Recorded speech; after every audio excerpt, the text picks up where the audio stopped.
Welcome to K7 news. నా పేరు Kalyani. Telugu Desam party వ్యవస్థాపకులు మాజీ ముఖ్యమంత్రి నందమూరి తారక రామారావు 29వ వర్ధంతి సందర్భంగా టీడీపీ రాష్ట్ర ప్రధాన కార్యదర్శి చింతకాయల విజయ్ నర్సీపట్నం 1వ వార్డు పీనారిపాలెంలో ఎన్టీఆర్ మినీ స్టేడియంలో నందమూరి తారక రామారావు విగ్రహానికి పూలమాలలు వేసి నివాళులు అర్పించారు.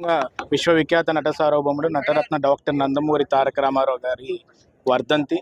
అందుకే ఆయన ఘన నివాళులు అర్పించాలని ఏకైక ఉద్దేశంతో కార్యకర్తలందరూ కూడా నలుమూలల నుంచి ఇక్కడ రావడం జరిగింది. వచ్చిన తర్వాత మీ అందరం కూడా అంటే ప్రతిసారి కూడా మాకు ఆన్వాయితీలాగా ఏంటంటే ఇక్కడికి వచ్చిన తర్వాత కొన్ని రెజల్యూషన్స్ కూడా తీసుకోవడం, లేకపోతే ఆయన ముందే ఆయనకి ఘన నివాళులు అర్పించే విధంగా ముందుకెళ్ళడం అని చెప్పేసి ఒక సాంప్రదాయంగా ముందుకెళ్తున్నాం. అయితే ఈరోజు ఏంటంటే ముఖ్యంగా నారా లోకేష్ గారు 1,50,000 సభ్యత్వాలు ఈరోజు చేయడం అనేది ఒక రికార్డు. 1,00,000 పైన సభ్యత్వాలు అనేది రీజనల్ పార్టీకి ఎప్పుడు కూడా లేదు, కానీ ఫస్ట్ టైం ఇది జరిగింది.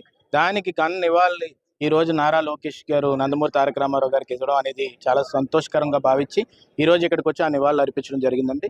ఈరోజు ముఖ్యంగా మీరు చూడొచ్చు, చంద్రబాబు నాయుడు గారు కూడా స్టీల్ ప్లాంట్ని ఏదైతే మూలన పడిపోతుంది అనుకున్న స్టీల్ ప్లాంట్ని ఈరోజు రివైవ్ చేయడానికి అని చెప్పి సుమారుగా 11,900 కోట్లు ఈరోజు ఇవ్వడం జరిగింది. అక్కడ సెంట్రల్ గవర్నమెంట్ నుంచి తీసుకురావడం జరిగింది. ఇంతకుముందు ఎందుకు తేలేపారు, ఇప్పుడు ఎందుకు తీసుకొస్తున్నారు అని అంటే అది సత్తా దమ్మున్న నాయకుడు నారా చంద్రబాబు నాయుడు గారు లాంటి వ్యక్తి ఉండాలి. అలాంటి వ్యక్తి అక్కడ అక్కడికి వెళ్ళి వాళ్ళు మాట్లాడి వాళ్ళని ఒప్పించి ఈరోజు తీసుకురావడం అనేది చిన్న విషయం కాదు. 11,000 కోట్లు ఆ రోజే తీసుకురావచ్చు, కానీ వాళ్ళకి అది లేదు. వాళ్ళ కేసులు కాపాడుకోవడానికి ఈ సంవత్సరాలు ఆలోచించారు.